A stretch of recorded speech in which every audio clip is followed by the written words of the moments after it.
ยังนั่งสมาธิเดินจงกรมพยายามหน่อยแล้วจะมีคำถามไม่มีส่วนเป็นยังไงดีขึ้นเลยต้องช่วยกันค่ะคนเราน้อยความจำไม่เคยดีเหรอน้องเหรอนะคะพยายามนี่นะมาใจมันสงบกับพิจารณาหลังใกล้วันนี้แค่นี้ก็สำหรับคนไทยหลังจากมีคำถาม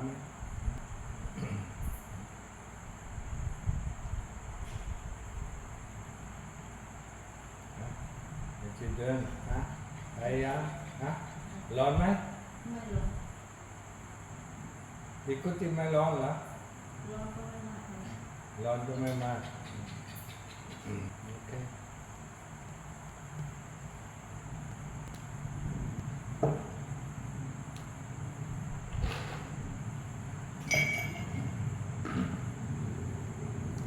กลับมานี่ตอนเช้าหลวงพ่อก็พูดว่าอะไรไม่ให้หนอข้าวไม่ให้หออาหารจ้ะไม่ห่ออาหารเลยไปที่กุฏิค่ะเลยเห็นชัดๆนะมันยายบอกเนี่ยอย่าทำแบบนี้เลยตอนเช้าก็กินอาหารที่นี่ด้วยให้ขึ้นมาข้างบนให้หลวงพ่อเห็นชัดๆนะเนี่ยอยากฟังคำพูดของอาจารย์เราก็ต้องไปนะเข้าใจไหมโอเคนี่ทุกคนที่เหนียวก็ไม่ได้ฉันเดียวมือเดียวนะ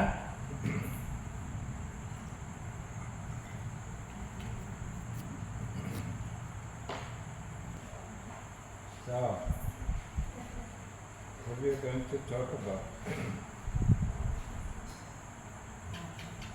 as most of you know I came from Wat Papanta, my venerable teacher was Wlambha, and he called his monastery Wat Papanta the Forest University, So the highest level of teaching, the highest level of practice, and I try to keep the same kind of practices here in this monastery. So what we do is, we have very little things to do. In the morning, we eat. After eating, until sleeping time, depends on the season of the year. It's either 3 o'clock or 4 o'clock. At the moment, I think it's 4 o'clock. And then after that, we have Pana. And the rest of the time is up to your own disposition. So you can walk, hours of walking meditation. You can do hours of walking meditation or hours of sitting meditation, and nobody disturbs you. There's little interaction, hopefully. So that is university style. Wlambha was not very fond of sitting together in meditation, or doing 1 hour of sitting meditation, 1 hour of walking meditation. These are just full meditation. So you call it university, where everybody is free to walk as long as he wants to and to sit as long as he wants to without being disturbed by other people. And everybody has its own kuti, its own chosen path where he is not disturbed by other people. So this is university style, but we also need, for this university style, just like in most of the university, we need some discipline, self-discipline. Yes. So we need to put, in the beginning, we need to put ourselves in our timetable, doing sitting meditation, walking meditation, sitting meditation. Normally, we shouldn't sleep in the beginning when we started practicing. you shouldn't sleep more than 4 hours, yeah? Because after 4 hours you start to dream, yeah? And then when you start, doing your walking meditation in the morning before arms round, you fall asleep. And you still, you sit there, or walk there and still dream, the dreams, or think about the dreams that you have. 4 hours is good enough, more than enough. If you practice, it's getting better, you can sit longer, or you can go deeper into samadhi. Then the time of sleep is reduced, to 3 hours or 2 hours. Just for you to remember, yeah? The longer you sleep, the more difficult it is. Actually, what you do, all the effort you put in the previous day, yeah? You lose, yeah, when you sleep long. Yeah? Some people, sleep 8 hours, they lose everything what they've done in the day before. Yeah? All the effort, all the energy that they gathered, yeah? They go to sleep, for 8 hours, that is out of the question, yeah? So, sleep less, of course, in the beginning, sleeping less, will be a drain on the body in the first few days, but after that you get used to it.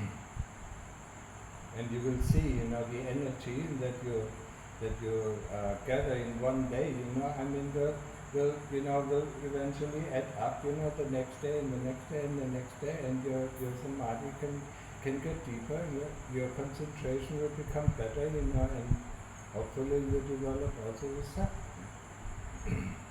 First university is the way out, the way out of dukkha.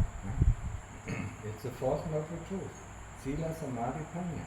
And when we are here, we keep the 8 precepts. Everybody hopefully knows the 8 precepts, otherwise you can read it. I'm not repeating it. And concentrating then on samadhi, the ability to concentrate either on the Buddha or on the breath. Or if you don't like Buddha, you can take Dhammo or Sangha. The mental repetition of Buddha or Dhammo or Sangha. Or observing the breath around the tip of the nose, not moving, not moving with the breath down there, not following the breath, knowing the breath around the tip of the nose. And then stay there with the concentration around the tip of the nose, until the mind becomes calm. Every thought, every memory that comes up, we replace with the attention on the breath, or we replace with the attention on the Buddha. Yeah? And what is the use of thought? Have you ever investigated what is the use of thought? Yeah? The thoughts go in the past, the thoughts and memory go in the past or go in the future. The future has not arisen and the past has gone. Yeah? What is happening right now is the present moment. And the present moment is that what we experience right now. And we don't need to think about it, what we experience. Huh? If there's wind, we experience it, we don't need to think about the wind that comes. If there's heat that we experience, we don't need to think about the heat. Yeah? Or if it is cold, we don't need to think about the cold. Yeah? What is the purpose of our thinking? Yeah? We want to shut down the mind engine to get calm and to see what is below the mind engine. Yeah? Sometimes, I compare it, with going out in nature, going out to a very beautiful car, a park, and then sitting in the car, having our stereo on, having our air conditioning on, and having a conversation with the people in the car. Yeah? We don't even know what is going on outside in the nature. Huh? But we talk about it, how beautiful it is, how beautiful it is. Then we stop the conversation, we stop the air conditioner, we stop the radio, we turn down the windows, and then we get out of the car, and then we experience something, that we haven't seen before because of the noise of the car, the air conditioner, the noise of the radio. And that is what the experience of samadhi once thoughts and memories are stopping the experience, what is underneath that, what we don't know. And what normally, what normally guides us or what normally triggers us. Yeah? If we don't experience this, we cannot correct anything. Yeah? We cannot solve problems with thoughts, yeah? Unless it is our work, yeah. But we cannot solve the problems with thoughts or memories, yeah. We can only do it, when we do something, yeah. When we say something, we can solve some things, yeah. Or when we do things, yeah? That's how we can solve problems, yeah. But the problems in our meditation, yeah, we can solve, by putting our attention back on the breath, yeah. And whatever thought comes in, we are not interested, yeah, or we say not sure, yeah. The kilesas are constantly coming up, say, this is, you're not doing it the right way. No. As long as you're with the breath, or as long as you're with the Buddha, you do it the right way. Yeah? That is the way of practice. We stay with the Buddha or we stay with the breath, yeah? And as long as we are the breath, and as long as we are with the Buddha, and we do samadhi the right way. And then once the mind gets a little bit calmer, we put more attention on the knowingness of, yeah, or the knowingness of the object that we concentrate on. Yeah? So the knowingness of the breath. Is the breath deep? Is it shallow? Is it, slow? Is it, is the in-breath long or is it short? Whatever. Yeah? That is the development of sati, the knowingness, the awareness. And same with the Buddha. Is the Buddha fast or is it slow? Is it deep? Is it shallow? Yeah. Then we concentrate more on the knowingness. Yeah? We just don't stay with the Buddha or stay with the breath until it gets calm, and then we go to the feeling of calm. Now that is not meditation. That is not the correct way of practice. The correct way of practice is always staying with the object, yeah? Be it the Buddha or be it the breath, constantly knowing about how the breath is at every moment of the time. Yeah? And whenever there's a thought coming in, replace it with the attention on the Buddha or on the breath. That is the way of practicing correctly. Yeah?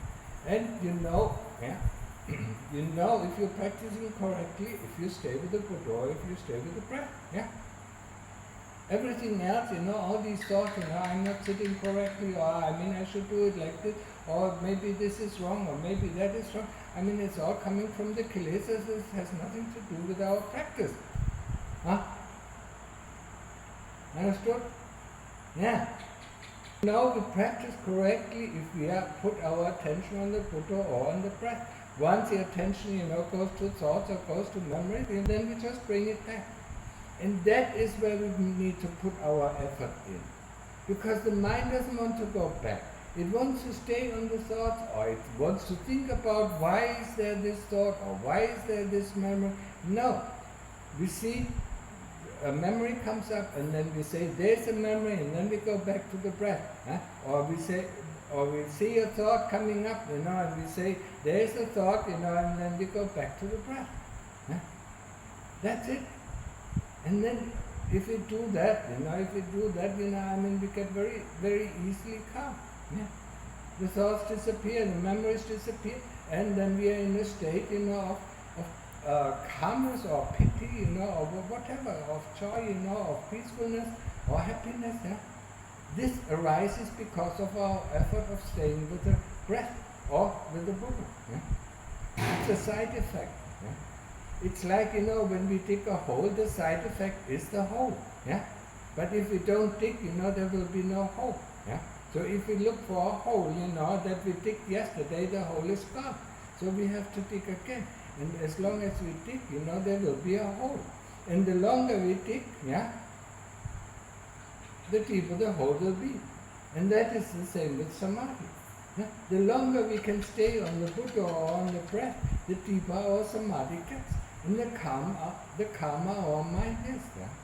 And when there is no thought and when there is no memory, there is no past and there is no future, there is no worries, there is no fear, there is nothing. There is just, this peacefulness or stillness or whatever. And that depends on each person's characteristic, what he experienced.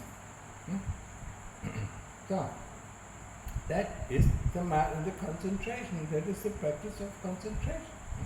And we will do that until the mind can stay in the state, for at least 10 or 15 minutes, yeah? That is able to concentrate on one object, be it the breath or the Buddha, yeah? Without being interrupted by thoughts and memories. Yeah? If we can do that, every day, then we can start to do our investigation. Yeah? What do we investigate? Yeah? And the 5 khandhas. Yeah? What are the 5 khandhas? Yeah? The 5 khandhas are Rupa, Vedana, Sanya, Sankhara and Vinyana. So that is the body, yeah? It's feeling, bodily feeling, mental feeling. It's memory and association, it's thought formations and and it's consciousness. Yeah? That's what we investigate. But in the beginning we only investigate the body. Yeah? Because we are so attached to this body. We love this body, yeah? Sometimes we hate this body, it's the same thing. To love and hate, it's just the same, are 2 sides of the same coin. Yeah? Love and hate, yeah? If you don't love anything, we don't hate anything. If you don't hate, yeah? If we don't hate anything, we don't love anything. That doesn't mean that we are completely, what is that?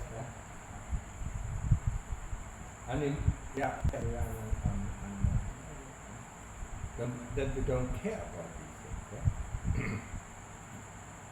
Love, the desire to want something, and hate, desire to reject something. These are two main armies of the kilesas. Yeah? There are actually 3. Yeah? Greed, hatred, and illusion. Greed is wanting something, wanting material, wanting spiritual, wanting to be or wanting not to be. Don't want this, don't want that. And that is the other side. Yeah? I'm wanting to meet somebody or not wanting to meet somebody. Yeah? Either. Yeah? Wanting is, is greed. Not wanting is a form of hate. Yeah? Rejecting something. Greed, hatred, and delusion. And delusion, yeah, is the army. Yeah, the 3 armies, the kilesas, yeah, are organized into these 3 armies. And the first 2 armies that we have to battle is greed and hate. And greed and hate has only something to do with this body, with our attachment to this body, and that's why we investigate the body. When you look, you can investigate, think about whatever you like, it has something to do with this body, yeah, and the senses of the body, of course. We want to see something, we want to hear something, yeah. Or you don't like this, or you don't like that. It is always connected to the body. So greed and hatred are rooted in this body. And that's why the investigation of the body is very important.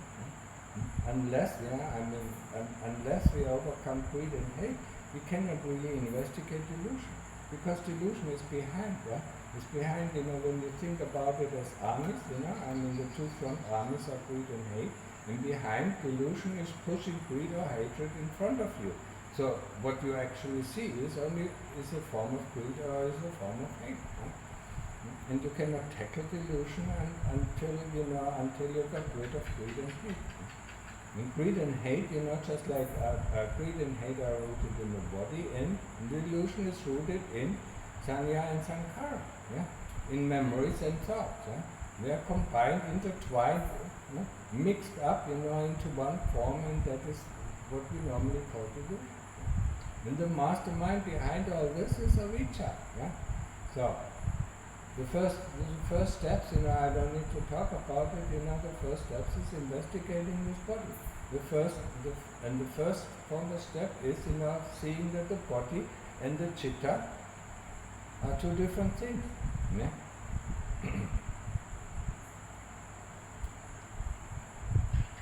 The citta is that, where, for instance, our sati comes from, the knowingness comes from, the awareness comes from, where thoughts arise, they all arise within the citta, not only in the body. First, before it arises in our body, in our brain, it comes out, the intention to think from the citta. Yeah?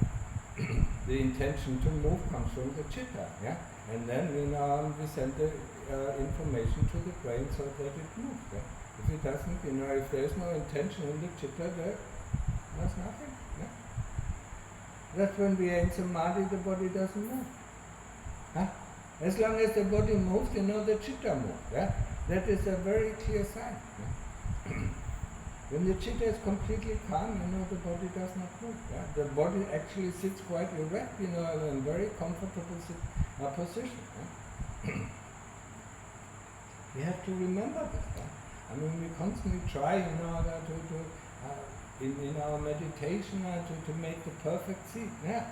Make the perfect chitta. Yeah?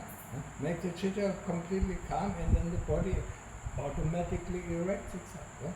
It sits in the comfortable situation, and then we don't have to worry about the body, then we only worry about the chitta. Yeah? That's a side effect. Yeah? And if you go even deeper in samadhi, the one samadhi that I described is upachara samadhi, when there is no past, future, no worries, no fear. Yeah? And there is no I actually, nobody takes hold of it, there is just the pure experience of the thing.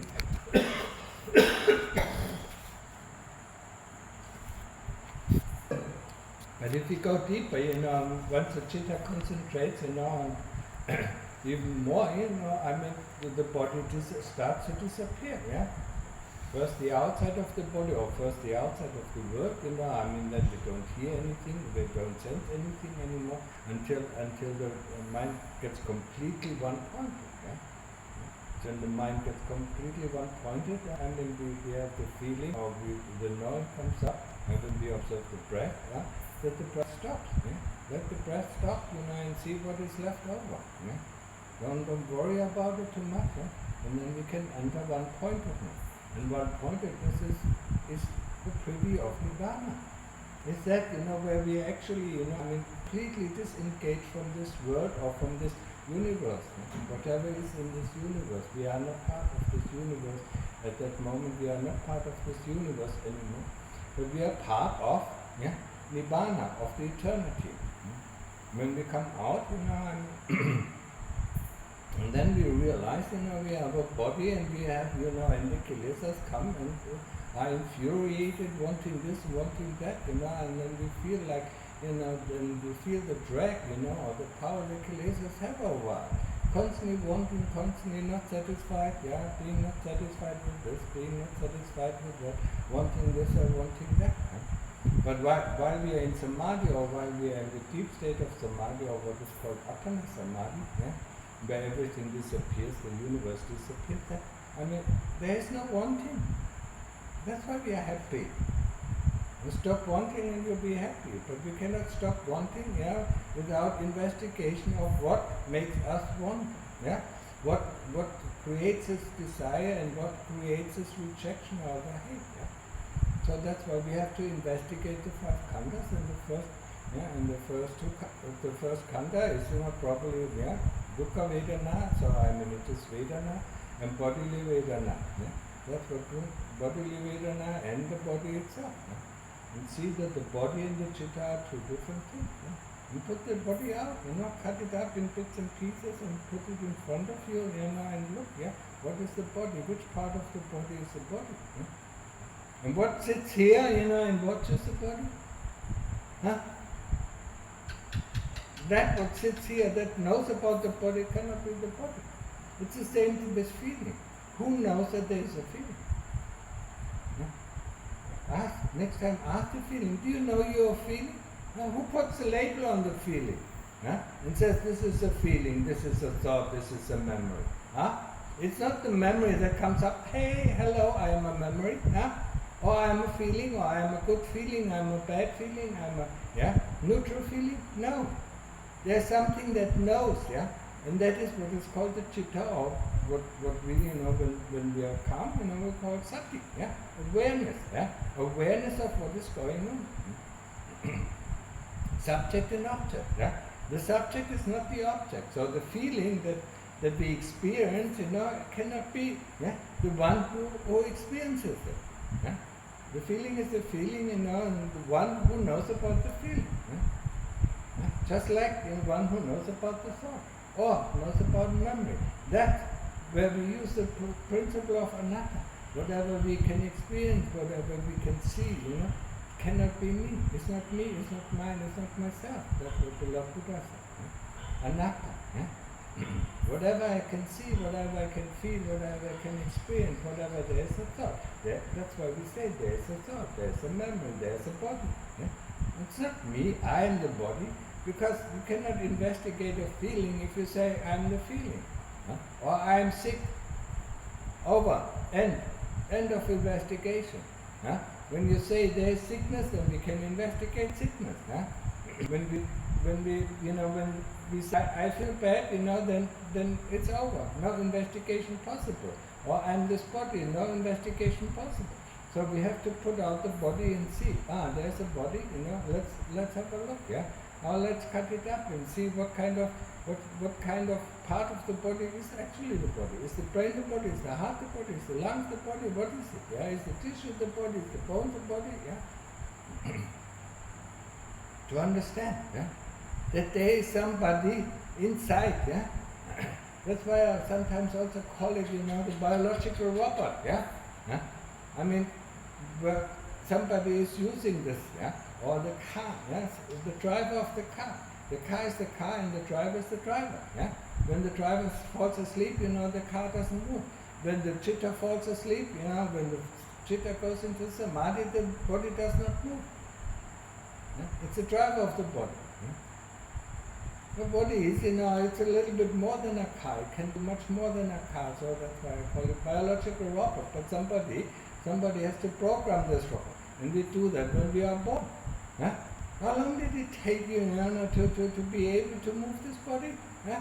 To learn to walk, to learn to talk, to learn to think, to learn to read, to learn to write, I mean, we went through all this education of this body or training of this body for 16, 18 years, until, we were in full control of this body. Huh? Think about now the robots, the robots that are in the factory, yeah? If it's a very complex task, you train it for half a year. We train this body for 16, 18 years. Because it's so complicated. Yeah? Before we can actually fully use it, yeah? And then we have a full strength, for about 30 or 35 years, and then it starts slowly to decay, yeah? Until it dies. Yeah? Just like any biological thing, starts to die or it decays. Yeah?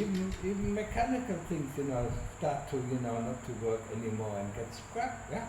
I mean, think about our cars, after 20 years, 30 years, you cannot repair them anymore, and then you throw them away. Look for a new car. And that's for us, we die and then we look for a new body, because we have never investigated the body. What kind of joy, what kind of happiness does the body bring? Huh? And what kind of suffering does this body, or dukkha does this body bring? We wake up in the morning, we don't want to get up. Yeah? It's already the first dukkha. Yeah? We are hungry, it's dukkha. We are thirsty, it's dukkha. We need to go to the toilet, it's dukkha. We are sleepy, it's dukkha. We are tired, it's dukkha. Yeah? Every day we experience the dukkha of the body. Yeah? That is just the dukkha vedana of the body. When we sit in samadhi, it's so much dukkha. Yeah? When we get up, there is no dukkha. Huh? Where does this dukkha come from? Huh? Is it magic? We just need to get up, or walk, and then the dukkha comes. Huh? That's why we investigate dukkha vedana. Yeah? Investigation of painful feelings when we do sitting meditation or walking meditation. Walking meditation can be different kind of feelings. Yeah? It cannot be bodily feeling, it can be mental feeling. We are bored, we don't want to walk, or we are tired, that's a bodily feeling, and so on. Huh? But the moment we stop, doing our walking meditation, we feel okay. Yeah? It's the same thing with sitting meditation. Yeah? We get up, from our seat. It's so excruciating pain. We get up, and it's gone. What kind of magic is that? We never ask, we just see, okay, yeah, that is the solution to the problem. We just get up, not knowing what causes, what causes this excruciating pain, or what causes this pain. Not knowing, yeah. That's why we live in a world of not knowing. Yeah? And that's why we're also afraid of not knowing. We're afraid of the unknown. And this is one of our greatest fears. That's why we need plans. Yeah? Why we need to plan our life, even though our plans never get fulfilled, completely. Yeah? We plan this, yeah? We plan this, and if I have this, I will be happy. Yeah? And if I go there, I will be happy. Yeah? And it doesn't work out this way. Yeah? We don't want to be confronted with the unknown. Yeah? And being able to be confront the unknown is, for instance, when we dive into samadhi. Yeah? In samadhi is, it is the unknown. Yeah? I mean, we lose control. Yeah? Not we. The kilesas lose control. That's why it's so peaceful. Yeah? Because in samadhi, when we enter samadhi, upachara samadhi, the kilesas don't have any control over us. There's just this pure experience. There's nobody who wants something. Yeah? Yeah? The kilesas cannot enter this room. That's why it's called safe house. I mean, safe house or glass house. I mean, you see everything. But they cannot enter. Yeah?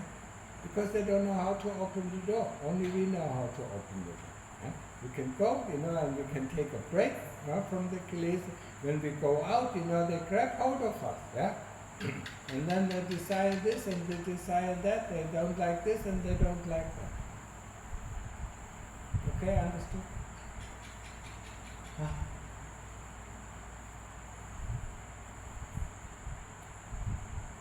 I think that's enough for today, yeah?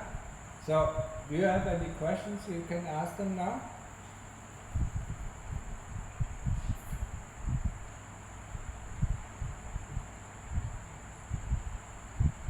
Remember this, whenever we are with the Buddha or with the breath, we are on the right way. And there's nothing else that we have to do that bring the mind back to the Buddha or bring the mind back. And then we are always there. Our practice is good. Not the sitting posture, not doing this, yeah. Yeah. All these thoughts are not important. Yeah? They are always distracting me. Yeah? The importance is, am I with my Buddha? If I'm not with my Buddha, bring the Buddha back. Am I with the breath? Yeah. If I'm not, bring our attention back to the breath around the tip of the nose. And why do we stay at one point? Because we want to get actually into the one point. Yeah? Where subject and object merge into one thing. Yeah?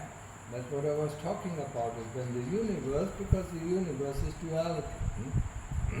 And when subject and object merges into one thing, that is unity. That's what we all dream of, yeah, unity.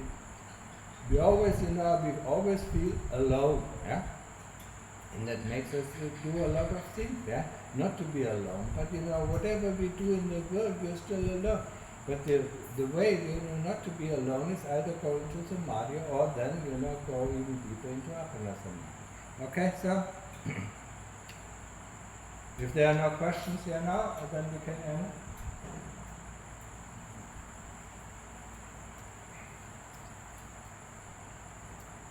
And use the time, you're here in the monastery wisely, yeah? There are not so many places, even here in Thailand, where you can practice like in the forest university where you're left alone, yeah?